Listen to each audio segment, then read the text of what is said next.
Good morning, students and my dear friends. Today, as I told you, we'll start the English grammar as well as English speaking course.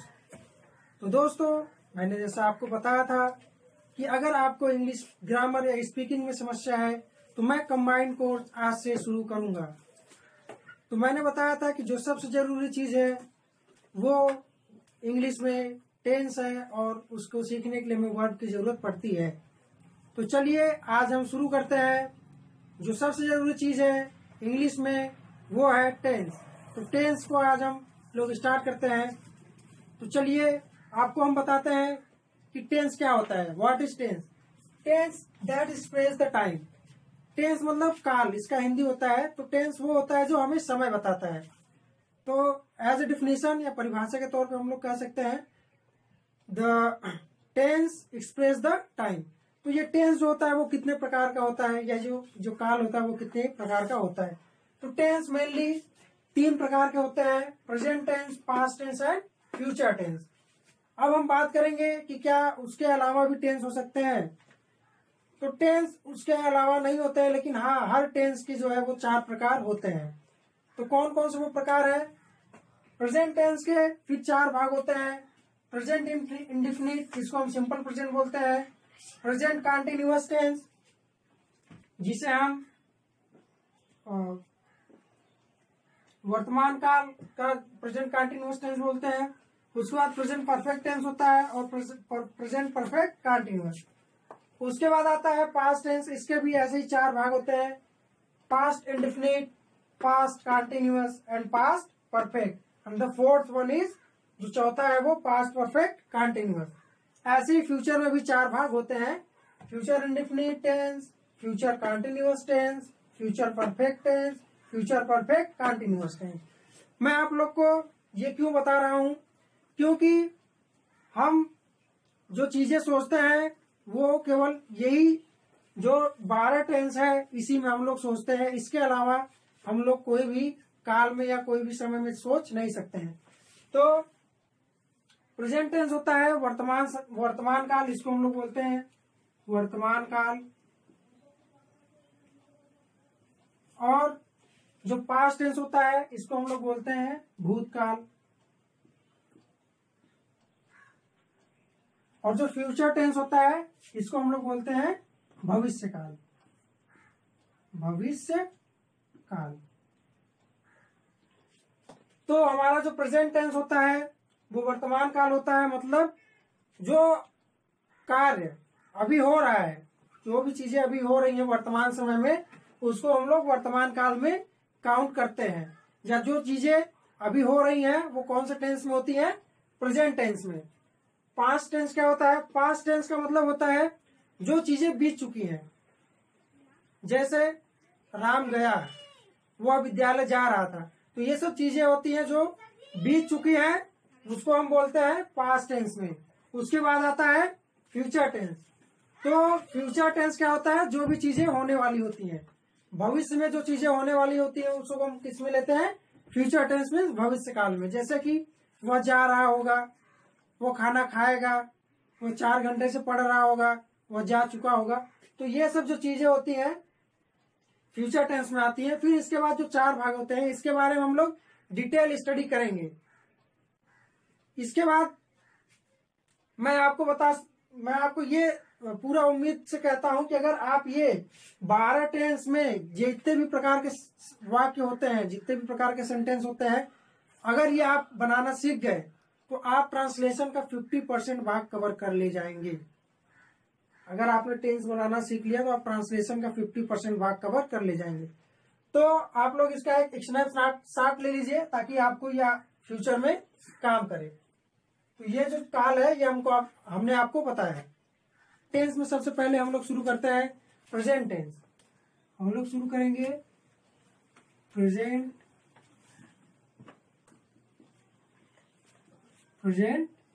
Tense.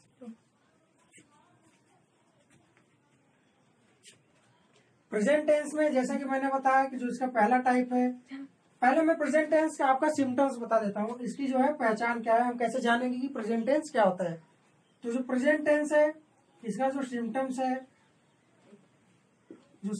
है, इसका जो पहचान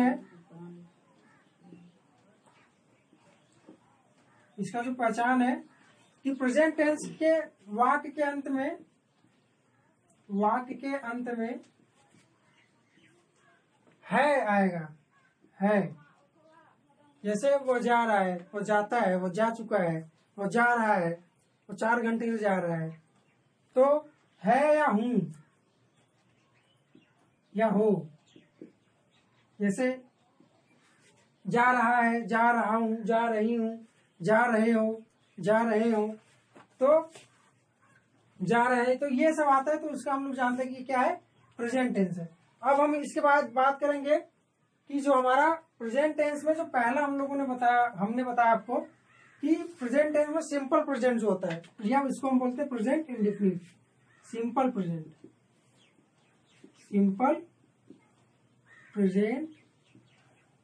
या इसको हम बोलते हैं प्रेजेंट इंडेफिनिट, प्रेजेंट इंडेफिनिट। तो सिंपल प्रेजेंट या प्रेजेंट इंडेफिनिट क्या होता है, इसके बारे में आपको बताएंगे। कैसे जानेंगे कि ये जो वाक्य है वो सिंपल प्रेजेंट में है या प्रेजेंट इंडेफिनिट में है। तो इसके लिए हम आपको बताते पहले इसका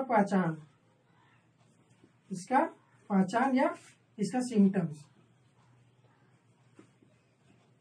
इसके जो सिम्टम्स है वो क्या है, इसके सिम्टम्स है किसी वाक्य के अंत में, किसी वाक्य के क्रिया के अंत में, किसी वाक्य के क्रिया के अंत में, किसी वाक्य क्रिया के अंत में ता है, ते है, ती है आदि शब्द आते हैं,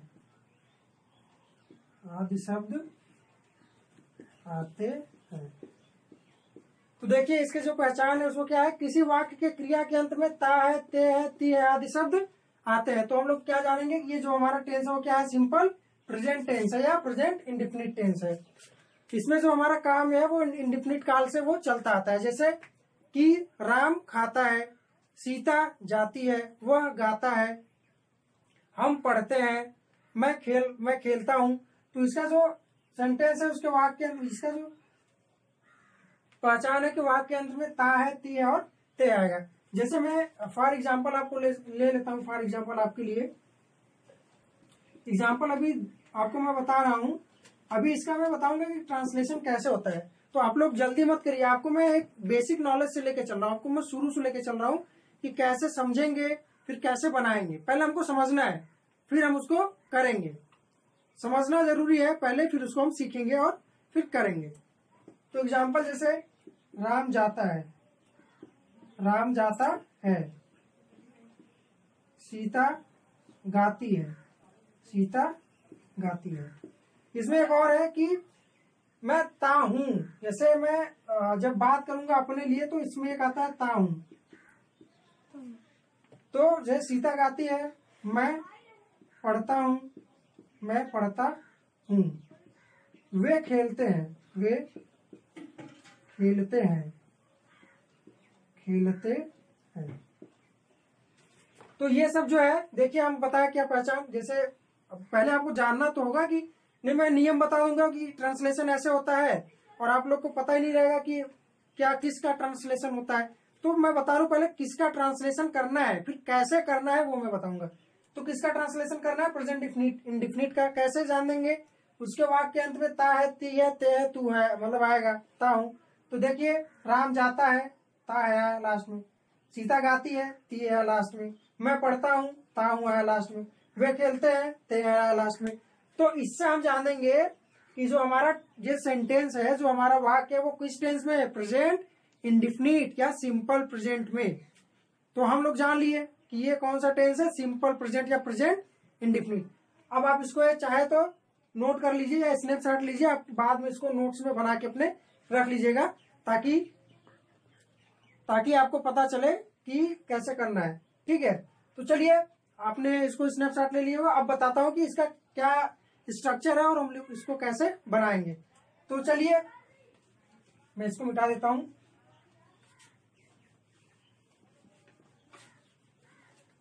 देखिए क्या करना है कि आपको मैंने बताया था कि सबसे जो जरूरी चीजें होती हैं वो टेंस और वर्ब।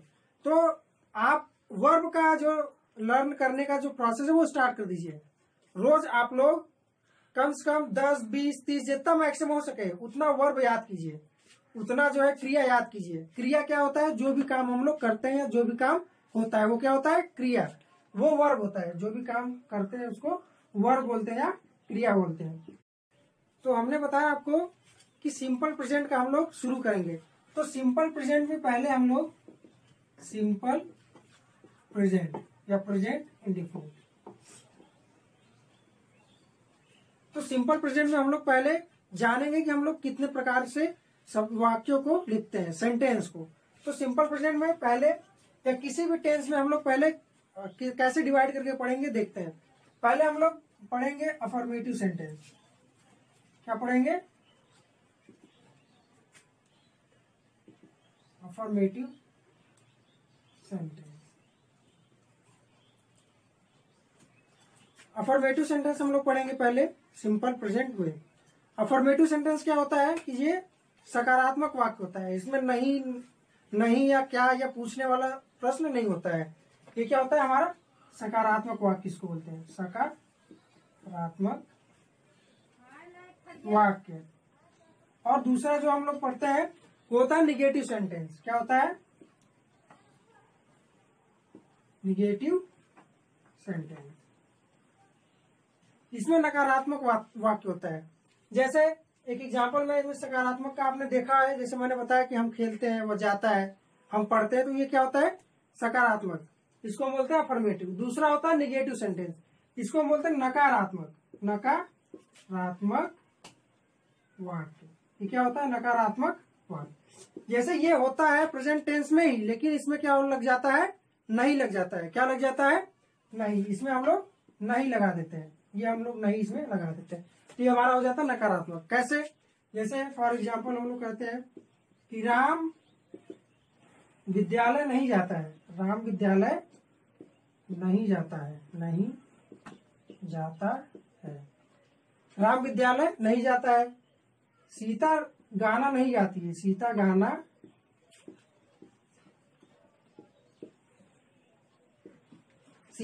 नहीं गाती है। तो ये हमारा हो गया निगेटिव सेंटेंस। अब उसके बाद हम लोग बात करते हैं तीसरा जो वो interrogative sentence. Interrogative sentence. Interrogative sentence का मतलब प्रश्नवाचक वाक्य होता है। क्या होता है? प्रश्नवाचक, या इसको प्रश्न सूचक भी बोलते हैं। प्रश्नवाचक या प्रश्न सूचक। इसको हम लोग प्रश्नवाचक या प्रश्न सूचक वाक्य बोलते हैं। तो इसका मतलब होता है कि इसमें हम लोग क्वेश्चन करते हैं, हम लोग प्रश्न करते हैं। जैसे क्या मैं किताब पढ़ता हूं? क्या मैं किताब पढ़ता हूं? क्या मैं किताब पढ़ता हूं? देखिए इसमें क्या है? क्या मैं किताब पढ़ता हूं। क्योंकि मैंने आपको बताया कि सिंपल प्रेजेंट ही है। क्यों? क्योंकि इसके लास्ट में ता है, तू है, ता है, तू है या ते है आता है। ता है, ता हूं, ते है, ये सब वाक्य आता है। तो ये क्या है? सिंपल प्रेजेंट है। लेकिन सिंपल प्रेजेंट के भी भाग हैं। कैसे? उसमें कई तरीके से हमारे वाक्य होते हैं। पहले क्या होता है? जैसे सकारात्मक वाक्य सिंपल में, जैसे कोई चीज पॉजिटिव होती है, जैसे पढ़ता हूँ, खेलता हूँ, खाता हूँ, गाता हूँ, तो क्या आता है? Simple present. दूसरा होता है निगेटिव सेंटेंस, मतलब रहेगा तो प्रेजेंट इंडेफिनिट ही, लेकिन इसमें नहीं लग जाएगा। जैसे वो नहीं जाता है, वो नहीं खाता है, वो नहीं पढ़ता है, तो ये सब क्या हो जाएगा? Negative sentence. अब तीसरा होता है इंट्रोगेटिव सेंटेंस।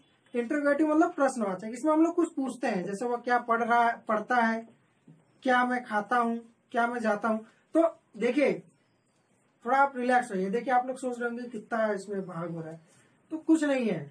जैसे हम लोग किसी भी सेंटेंस को कितने तरीके से बोलते हैं, तो जितने भी वाक्य हैं या जितने भी चीजें हैं वो हम जितना भी वाक्य बोलते हैं, दुनिया में जितने भी सेंटेंस बोले जाते हैं, जो मैंने 12 टेंस बताए उसी 12 टेंस में ही बोले जाते हैं। तो चूंकि उनको डिवाइड करना होता है, इसलिए हम लोग इसको इस तरीके से डिवाइड करते हैं कि पहले टेंस को 3 भाग में डिवाइड किए, उसके बाद हर भाग को उसको फिर 4 में भाग किए, जैसे प्रेजेंट, पास्ट और फ्यूचर, फिर उसमें भी 4 भाग किए। तो फिलहाल सिंपल प्रेजेंट हम लोग पढ़ रहे हैं, तो ये तीन टाइप के हमारे सेंटेंस हो गए, अफर्मेटिव सेंटेंस, निगेटिव सेंटेंस और इंट्रोगेटिव सेंटेंस। ये तो हमने सीखा कि क्या है, हम लोग समझ गए कि जो हमारा सिंपल प्रेजेंट टेंस होता है, हम लोग कैसे जानेंगे कि जितने भी सेंटेंस इसमें आते हैं वो कैसे कैसे हो सकते हैं। अब हम लोग बात करेंगे कि हम लोग ट्रांसलेशन कैसे करेंगे, हम लोग टेंस में जो वाक्य है वो कैसे बनाएंगे। ये तो हमने समझ लिया कि अगर कोई ऐसे जो वाक्य है आते हैं तो ये सिंपल प्रेजेंट में आएंगे। अब इसको हम लोग कैसे बनाएंगे, हम लोग इसको अब समझेंगे। चलिए हम बात करते हैं अब अफर्मेटिव सेंटेंस की। अफर्मेटिव सेंटेंस की हम लोग पहले एग्जाम्पल लिखते हैं। हम लोग क्या लिखेंगे, एग्जाम्पल।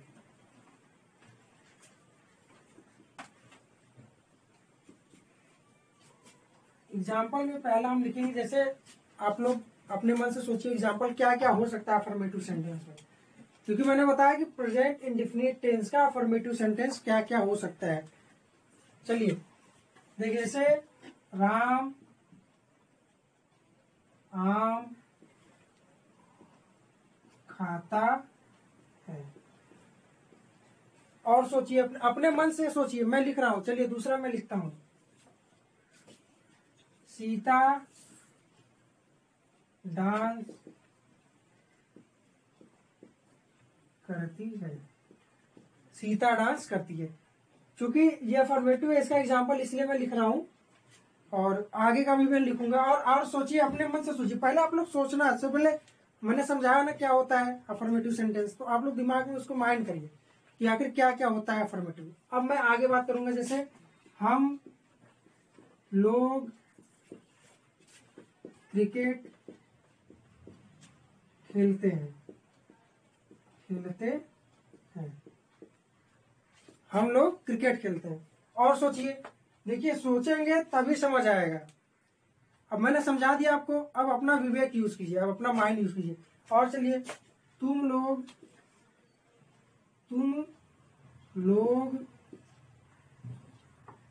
झूठ बोलते हो।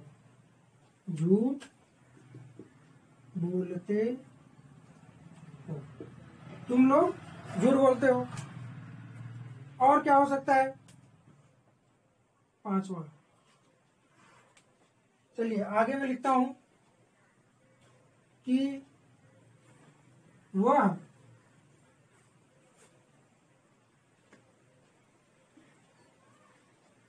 खाना बनाती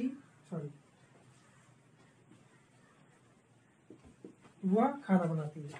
तो ये सब हो गए अफर्मेटिव सेंटेंस के एग्जाम्पल। अब हम लोग स्टेप बाय स्टेप एक एक का हम लोग ट्रांसलेशन सीखेंगे कि हम लोग कैसे ट्रांसलेशन करते हैं। देखिए, पहले इसमें हम देखेंगे कि ऐसे इसमें कुछ ऐसी चीजें हैं, इसमें कुछ ऐसा करता है जो कि एक लोग हैं, और कुछ ऐसा करता है जिसमें कई लोग हैं। एक और ले लेते हैं इसमें एग्जाम्पल कि मैं किताब पढ़ता हूं। मैं किताब पढ़ता हूं। मैं किताब पढ़ता हूं। अगर ये सब सेंटेंस आते हैं तो इसका हम लोग कैसे इंग्लिश बनाएंगे, अभी इसके बारे में हम लोग सोचेंगे। चलिए पहला सेंटेंस लेते हैं, राम आम खाता है। तो एक चीज आप गौर करिए इसमें कि कुछ इसमें ऐसा है कि केवल एक लोग है उसमें। जैसे राम एक लोग की बात कर रहा हूं मैं, सीता एक लोग की बात कर रहा हूं, हम लोग मतलब कई लोग हो गए, एक लोग से ज्यादा हो गए। तुम लोग मतलब एक लोग से ज्यादा हो गए। वह केवल एक बच्चे की बात हो रही है, तो क्या हो गया, ये एक लोग हो गए। और मैं भी क्या हो गया, एक लोग। अब ध्यान देंगे, मैं ये आपको किस चीज बता रहा हूँ, क्योंकि ये जो काम करते हैं, ये जो लोग काम कर रहे हैं, इसको हम लोग कर्ता बोलते हैं। क्या बोलते हैं, कर्ता। कर्ता या इसको हम लोग बोलते हैं सब्जेक्ट। क्या बोलते हैं? सब्जेक्ट। ये क्या हमारा है? सब्जेक्ट। सब्जेक्ट मतलब जो काम करता है, जो कार्य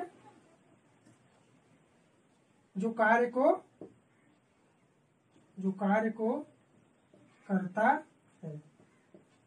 तो जो कार्य को करता है उसको हम क्या बोलते हैं? सब्जेक्ट बोलते हैं या कर्ता बोलते हैं।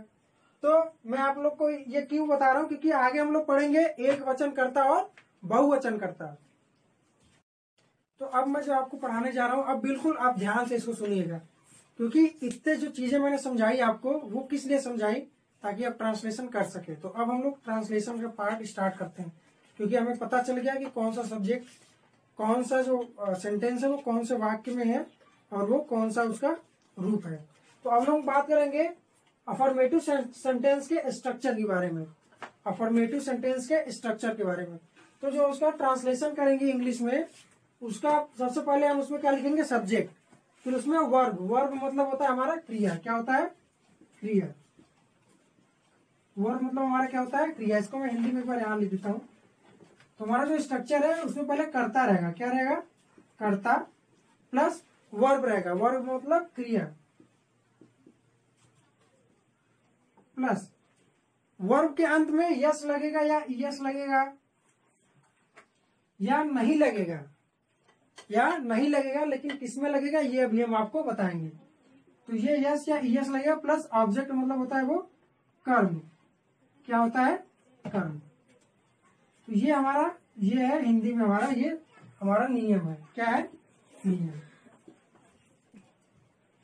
तो क्रिया में कहाँ पे यस लगेगा, कहाँ पे यस लगेगा और कहाँ पे नहीं लगेगा, इसके बारे में हम बताएंगे आपको।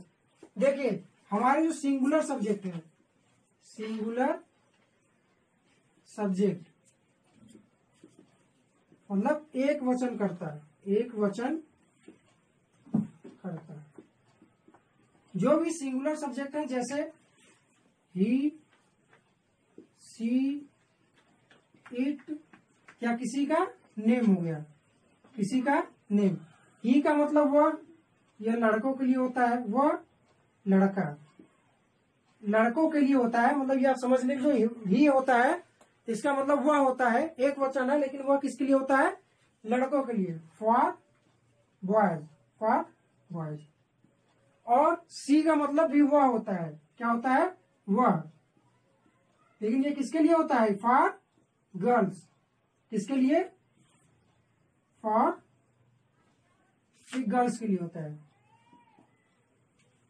और इट का मतलब यह भी हुआ होता है, लेकिन ये क्या होता है? न्यूट्रल होता है या निर्जीव के लिए। तो फिलहाल इट का हम बहुत कम उपयोग करते हैं। या किसी का नाम हो गया, किसी भी व्यक्ति का नाम हो गया तो वो किस में काउंट होगा? वो सिंगुलर में काउंट होगा। ये भी हुआ होती है, किसी का नाम हो गया, ये किस में काउंट होता है? Singular subject. मतलब एक वचन करता है, जो भी काम कर रहा है वो हमारा क्या होता है? कर्ता। कर्ता क्या होता है? जो भी काम कर रहा है। या जो हमारा जो पहला वर्ड होता है वो मेनली हमारा क्या होता है? कर्ता। इसको हम लोग कौन लगा के पूछ सकते हैं, इससे कौन काम कर रहा है, तो हमारा वो क्या हो गया? कर्ता हो गया, चाहे जो हो। और उसके बाद हम लोग बात करेंगे प्लूरल की। प्लूरल सब्जेक्ट, हम लोग बात करेंगे प्लूरल सब्जेक्ट। प्लूरल सब्जेक्ट मतलब ये हमारा होता है बहुवचन करता है। क्या होता है? बहुवचन, बहुवचन करता है। ये हमारा बहुवचन करता है। इसमें क्या क्या आता है? इसमें आता है आई, वी, यू, दे, या जो हमारा वो प्लूरल सब्जेक्ट होता है। क्या होता है? Plural subject. जैसे आई का मतलब मैं, वी का मतलब हम, यू का मतलब तुम और दे का मतलब वे। ये सब हमारा क्या आता है? इसमें प्लूरल में आता है। किसमें आता है? बहुवचन या प्लूरल सब्जेक्ट। जैसे ये हमारा हो गया बॉयज, गर्ल्स, या कोई भी हो गया, जैसे काउज हो गया। तो जो भी हमारा जो बहुवचन होता है वो हमारा किसमें आएगा? बहुवचन कर्ता में। तो यहाँ पे हम लोगों ने जाना सिंगुलर सब्जेक्ट क्या है और प्लूरल सब्जेक्ट क्या है। अब इसके हम बात करेंगे कि इसका हम लोग उपयोग कहाँ करेंगे, इसका हम लोग यूज कैसे यहाँ पे करेंगे, ये हमारा जो है वो अनुवाद का जो स्ट्रक्चर है उसमें कैसे करेंगे। ठीक है, तो इतना आप लोग स्क्रीनशॉट ले लीजिए ताकि आप लोग को यूज करना पड़े आगे। चलिए अब हम बात करते हैं जो स्ट्रक्चर हमने बताया कि सब्जेक्ट प्लस वर्ब आएगा, फिर वर्ब में यस है, यस लगेगा और ऑब्जेक्ट लगेगा। हम पहले आपको एग्जाम्पल देके समझाते हैं। क्या देते हैं? एग्जाम्पल। एग्जाम्पल होते हैं, जैसे मैंने पहला एग्जाम्पल लिखा था कि राधा डांस करती है। राधा डांस करती है, ये हमारा पहला एग्जाम्पल था, राधा डांस करती है। अब देखिए मैंने आपको बताया कि हमारा ये स्ट्रक्चर रहेगा अनुवाद के लिए। हमारा स्ट्रक्चर क्या रहेगा? ये पहले हम लोग क्या लिखेंगे? पहले सब्जेक्ट लिखेंगे, फिर क्या लिखेंगे? वर्ब लिखेंगे, फिर वर्ब में क्या लगाएंगे? यस लगाएंगे या यस लगाएंगे, और फिर क्या लिखेंगे? ऑब्जेक्ट। ऑब्जेक्ट मतलब कर्म। ऑब्जेक्ट मतलब कर्म। कर्म क्या होता है? जो कार्य का प्रभाव जिसपे पड़े। तो इसमें हम लोग पहले ढूंढेंगे कि इसमें हमारा वर्ब क्या है, सॉरी इसमें हमारा सब्जेक्ट क्या है, हमारा कर्ता क्या है। इसमें कर्ता मतलब जो काम को कर रहा है, तो इसमें कौन काम कर रहा है? राधा काम कर रही है। कौन कर रही है? राधा। तो पहले हम लोग इसमें सब्जेक्ट लिखेंगे। क्या लिखेंगे? सब्जेक्ट। इसमें सब्जेक्ट हमारा क्या है? राधा है। क्या सब्जेक्ट है? राधा। तो हम लोग पहले इसमें लिखेंगे राधा। उसके बाद हमारा दूसरा मैंने कहा कि वर्ब लिखेंगे। क्या लिखेंगे? वर्ब। वर्ब मतलब क्रिया। क्रिया मतलब जो काम होता है। इसमें कौन सा काम हो रहा है? डांस करना। तो डांस करना का जो इंग्लिश होता है वो होता है डांस। क्या होता है? डांस। अब मैंने बताया कि ये यस या ईएस लगेगा। यस या ईएस किस में लगेगा ये अभी हम बताएंगे आपको। तो ये फिलहाल एक वचन है। राधा कौन सा? सिंगुलर है प्लूरल? राधा जो है वो सिंगुलर सब्जेक्ट है, मतलब एक वचन है, क्योंकि राधा कोई नाम है। और मैंने बताया था कि नाम जो होता है वो एक वचन होता है। तो जो सिंगुलर होता है उसके लास्ट में जो है वो वर्ब के लास्ट में हम लोग क्या लगाते हैं? यस या यस लगाते हैं। उसके बाद डांस करती है, राधा डांसेस। ये हमारा हो गया इसका अनुवाद। इतना सिंपल तरीके से ये आप हमेशा याद रखिएगा कि इसका स्ट्रक्चर क्या होता है। कोई भी हमारा हिंदी का सेंटेंस हो गया उसको हम इंग्लिश में कैसे कन्वर्ट करेंगे, इसका मैं स्टेप बाय स्टेप स्ट्रक्चर बताऊंगा। कि इसमें सबसे पहले सब्जेक्ट, अंग्रेजी में हम लोग पहले सबसे क्या लिखेंगे? सब्जेक्ट लिखेंगे। उसके बाद हम लोग क्या लिखेंगे? वर्ब लिखेंगे। तो इसमें वर्ब क्या है? डांस करना। उसके बाद इसमें यस या यस लगाएंगे। इसमें अगर प्रेजेंट इंडेफिनिट टेंस रहेगा तो, और उसमें से अफर्मेटिव सेंटेंस रहेगा तब। ठीक है, अगर प्रेजेंट इंडेफिनिट का अफर्मेटिव सेंटेंस है तो हम लोग क्या करते हैं कि वर्ब के लास्ट में यस या यस लगाते हैं। प्लीज क्या लिखते हैं? ऑब्जेक्ट। देखिए मैं आपको एक बात बताऊं, आपको थोड़ा सा कठिन लगेगा, और अगर टेंस में देखा जाए तो सबसे कठिन जो हमें देखने को मिलता है वो हमारा प्रेजेंट इंडेफिनिट टेंस ही होता है, क्योंकि इसमें वर्ब को ही चेंज करना पड़ता है। बाकी ऐसा कोई टेंस नहीं जिसमें वर्ब को चेंज करना पड़े। तो बाकी सब में वर्ब का फॉर्म ही यूज होता है। तो एक चीज और भी आपने गौर किया होगा कभी, कि जब कभी आपका घर बनता है, किसी का भी घर बनता है, तो जो पहली मंजिल होती है, जो पहली मंजिल होती है उसको बनाने में बहुत मेहनत लगता है। क्यों? क्योंकि पहले उसका जो नींव है उसको भरा जाता है। फिर उसके बाद तो जो नींव होता है किसी भी घर का, पहले नींव बनाएंगे, फिर उसके बाद उसका कॉलम बीम ये सब। तो इसी प्रकार से अगर आप कोई भी चीज शुरू करते हैं तो शुरू में आपको थोड़ा सा ज्यादा मेहनत करना पड़ेगा, क्योंकि वो चीजें आपके लिए नई है। एक बार जब शुरू हो गया तो वो आप लोग सीख जाएंगे। तो उसी प्रकार से देखिए पहले आपको हम स्टेप बाय स्टेप बताएंगे, और उम्मीद है कि आप लोग बिल्कुल सीख जाएंगे।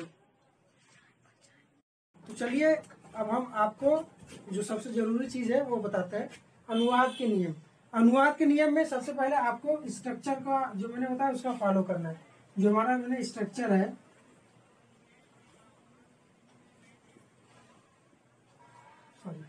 जो हमने आपको स्ट्रक्चर बताया,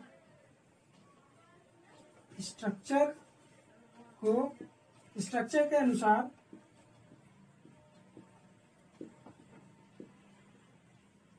ट्रांसलेट करें। ट्रांसलेट स्ट्रक्चर के अनुसार ट्रांसलेट करें। दूसरा नियम, मैं स्ट्रक्चर एक बार लिख देता हूँ आपको। स्ट्रक्चर में मैंने क्या होता है, अगर हिंदी का सेंटेंस को अंग्रेजी में कैसे करेंगे, पहले हम लोग सब्जेक्ट लिखेंगे प्लस वर्ब लिखेंगे प्लस वर्ब में ई या यस लगाएंगे प्लस ऑब्जेक्ट लिखेंगे प्लस अगर उसमें अलग भी चीजें हैं तो एसेट्रा जिसको बोलते हैं, मतलब इत्यादि, मतलब और भी कुछ है तो इत्यादि लगाएंगे। ठीक है,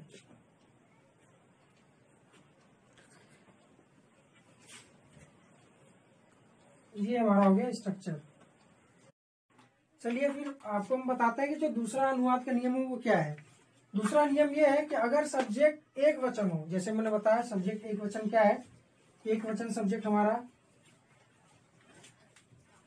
है ई सी या नेम किसी का हो गया, तो हमारा क्या है, ये सिंगुलर सब्जेक्ट है। तो हम अगर हमारा सब्जेक्ट एक वचन हो तो वर्ब के अंत में क्या लगाते हैं, यस या यस लगाते हैं। लेकिन अब यस या यस किस प्रकार से लगाएंगे ये हम बताते हैं। और याद रखेंगे वर्ब के अंत में लगाएंगे, क्रिया के अंत में। तो किस प्रकार से लगाएंगे, यदि वर्ब का अंतिम अक्षर जो कुछ अक्षर होते हैं, जैसे वर्ब हमारा क्रिया हो गया, उसमें उसके लास्ट में अगर कुछ अक्षर ऐसे हैं जो आएंगे तो उसके क्रिया के अंत में हमारा जो है वो ईएस लगेगा, सॉरी ईएस लगेगा, बाकी सब में एस लगेगा। कैसे, यदि वर्ब का अंतिम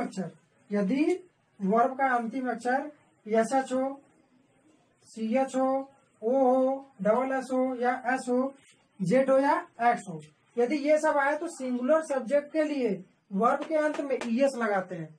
देखिए कैसे, वर्ब हमारा जो है अगर उसके अंत में अगर सी एच, एस एच, ओ, डबल एस, एस या जेड या एक्स आए तो सिंगुलर सब्जेक्ट के लिए क्या लगाते हैं, वर्ब के अंत में ईएस लगाते हैं। क्या लगाते हैं, ईएस। एग्जाम्पल में लिख देता हूं, जैसे अगर यहाँ टीच हो गया, क्या हो गया, टीच मतलब पढ़ाना। तो अगर वह पढ़ाता है तो ही टीच नहीं होगा, ही टीचेज। क्या होगा, ही टीचेज। क्या लगेगा लास्ट में, ईएस। क्यों, क्योंकि इसके लास्ट में क्या है हमारा, सी एच आया है। क्या आया है, सी एच। और अगर ये शब्द जो हमारे जो अक्षर है ये नहीं आते हैं तो अंत में हमारा क्या लगेगा, यस ही लगेगा। अगर ये सब जो हमारे अक्षर है अगर ये क्रिया के अंत में नहीं आते हैं तो हमारा जो वर्ब में क्या हम लगाएंगे, केवल क्या लगाएंगे, एस लगाएंगे। क्या लगाएंगे, केवल एस। तो ये हमारा नियम है। अगला नियम जो है, पांचवा नियम हम आपको बताएंगे। पांचवा नियम हमारा क्या है, ये आप लोग स्नैपशॉट ले लिए होंगे मुझे आशा है, तो मैं आप पांचवा नियम बताता हूँ आप लोगों को। तो बात करेंगे अनुवाद के पांचवें नियम के बारे में। पांचवें नियम के बारे में, यदि हमारा सब्जेक्ट प्लूरल हो, यदि सब्जेक्ट प्लूरल हो तो क्रिया में कोई बदलाव नहीं करते, क्रिया में कोई बदलाव नहीं करते, कोई बदलाव नहीं करते। अगर सब्जेक्ट हमारा प्लूरल है तो हम क्रिया में कोई बदलाव नहीं करते हैं। जो मैंने स्ट्रक्चर बताया था उसी के अनुसार हम लोग ट्रांसलेट कर देते हैं। तो ये जो मुख्य जो 5 नियम है वो हमने बताया और इसी हिसाब से हमारा ट्रांसलेशन होता है। तो चलिए अब हम लोग एग्जाम्पल से शुरू करते हैं और हम लोग बनाते हैं कि कैसे होगा। एग्जाम्पल शुरू करते हैं और पहला सब एक कोई भी उदाहरण आप ले लीजिए। ये जो मैंने आपको 5 नियम बताए हैं बस इसी के आधार पे आपको ये करना है। तो चलिए पहला हम ले लेते हैं, जैसे सीता बाजार जाती है। पहले हम लोग सरल लेंगे, सीता बाजार जाती है। अब आ गया सेंटेंस ट्रांसलेशन करने के लिए। अब क्या करेंगे, फिर जाइए हम लोग, हमने जो पहले बताया था, पहले हम लोग जाएंगे स्ट्रक्चर पे। कहा जाएंगे, स्ट्रक्चर, जो हमारी पहला नियम है। तो स्ट्रक्चर हमारा क्या कहता है, स्ट्रक्चर में आपको यहाँ लिख देता हूँ। पहले हम लोग सब्जेक्ट लिखेंगे, फिर हम लोग वर्ब लिखेंगे, फिर उसमें यस या यस लगाएंगे, फिर उसमें हम लोग क्या लिखेंगे, ऑब्जेक्ट। तो ये स्ट्रक्चर हमेशा हमें ध्यान होना चाहिए। तो हम लोग पहले जाएंगे अपने स्ट्रक्चर पे, तो उसमें हम लोग क्या लिखेंगे, पहले सब्जेक्ट। अब इसमें देखिए क्या सब्जेक्ट है, सीता। क्यों? क्योंकि सीता बाजार जा रही है। काम कौन कर रहा है, सीता। तो ये हमारा क्या हो गया, सब्जेक्ट। तो सीता। अब इसके आगे हम लोग क्या लिखेंगे, फिर जाएंगे हम लोग स्ट्रक्चर पे, ये वर्ब लिखेंगे। वर्ब मतलब क्रिया। तो उसमें हमारी क्रिया क्या है, बाजार जाना।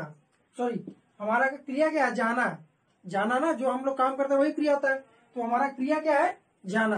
तो सीता, अब जाना का क्या इंग्लिश होगा, गो। इसीलिए हम कह रहे हैं कि आप लोग वर्ब याद करिए रोज, डेली। जितना ज्यादा आप याद कर सके उतना ज्यादा वर्ब याद करिए। तो सीता जो है, पानी, सीता जो है बाजार जाती है। तो पहले हमारा सब्जेक्ट जो है, थोड़ा गले में दिक्कत हो गई थी। तो सीता बाजार जाती है, तो हमारा जाना क्या है, क्रिया है, तो गो हो गया। अब हम इसमें आएंगे तीसरे नियम में कि इसमें यस लगेगा, यस लगेगा या कुछ नहीं लगेगा। तो सीता कौन है, एक लोग है। हमारा क्या, ये सिंगुलर सब्जेक्ट है। तो हम इसमें क्या लगाएंगे, यस या ईएस। और यस या ईएस का नियम मैंने बताया था कि अगर यस हो, डबल एस हो, सी एच हो, जेड हो या एस एच हो, तो हम लोग क्या लगाएंगे, ई यस लगाएंगे। तो ये क्या है, ओ। तो ओ में हम लोग क्या लगाएंगे, ई यस। क्योंकि हमारा नियम कहता है कि अगर सिंगुलर सब्जेक्ट है तो वर्ब में हमारा क्या लगेगा, यस लगेगा या यस लगेगा। अब कुछ बचा, ये बच गया बाजार। अब हम लोग देखेंगे बाजार क्या है। बाजार हमारा ऑब्जेक्ट है। क्यों? क्योंकि कहाँ जा रही है, हमारा बाजार जा रही है सीता। तो हमारा ये ऑब्जेक्ट है और हम लोग यहाँ लिख देंगे मार्केट। तो अभी तक जो मैंने आपको बताया, मैंने आपको जितना भी बताया उसका यही कंक्लूजन है कि हम लोग अब ट्रांसलेशन करना सीख गए। अगर इस तरीके का अगर कहीं भी आपको सेंटेंस मिलता है तो मैं आपको गारंटी देता हूं कि आप इसका ट्रांसलेशन कर ले जाएंगे। क्योंकि ये जो मैंने 5 नियम बताए हैं उसी के हिसाब से आप लोग ट्रांसलेशन करेंगे। आप कोई भी अफर्मेटिव सेंटेंस ले लीजिए प्रेजेंट इंडेफिनिट का, तो उसका ट्रांसलेशन आप लोग कर ले जाएंगे। मोहन हमारा क्या है, सब्जेक्ट है। तो मोहन खाना खाता है, मोहन सब्जेक्ट है, हम लोग लिखेंगे मोहन। उसके बाद हम लिखेंगे वर्ब। वर्ब क्या है, खाता है। तो खाता क्या है, ईट हो गया। और ये चूंकि एक वचन है इसलिए इसमें यस या यस लगेगा। तो चूंकि इसमें जो मैंने तीसरा नियम है वो फॉलो नहीं करता है, इसलिए हम लोग यहाँ इसमें क्या लगाएंगे, यस लगाएंगे। क्योंकि इसके अंत में वो सब वो अक्षर नहीं है जिसमें यस लगता है। तो हम लोग तीसरे नियम के हिसाब से यहाँ यस लगा दिए। प्लस हमारा ऑब्जेक्ट क्या है, खाना, जो वो खा रहा है। तो मोहन ईट्स फूड। तो इस प्रकार से मैं आपको एक एग्जांपल और देता हूं। एक मैं आपको प्लूरल का एग्जांपल देता हूं। जैसे तीसरा एग्जांपल हम लोग देखते हैं। हम लोग क्रिकेट खेलते हैं। क्रिकेट खेलते हैं। हम लोग क्रिकेट खेलते हैं। फटाफट बनाइए आप लोग। सब पहला नियम स्ट्रक्चर, इसमें पहले सब्जेक्ट लिखेंगे। सब्जेक्ट क्या है, हम का अंग्रेजी होता है वी। उसके बाद वर्ब लिखेंगे। वर्ब मतलब खेलते हैं। खेलने का क्या हो गया, प्ले। चौथा नियम कहता है, पांचवा नियम हमारा कहता है अगर प्लूरल है तो उसमें वर्ब में कुछ नहीं लगेगा, तो वी प्ले। फिर उसके बाद हम लोग देखते हैं कि इसके आगे क्या है, ऑब्जेक्ट है। क्या हम लोग खेल रहे हैं, क्रिकेट। तो हम लोग क्या खेल रहे हैं, क्रिकेट।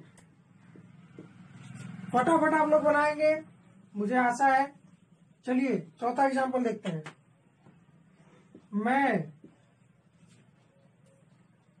मैं विद्यालय जाता हूं। मैं विद्यालय जाता हूं। चलिए जल्दी से बनाइए, 30 सेकंड का टाइम है।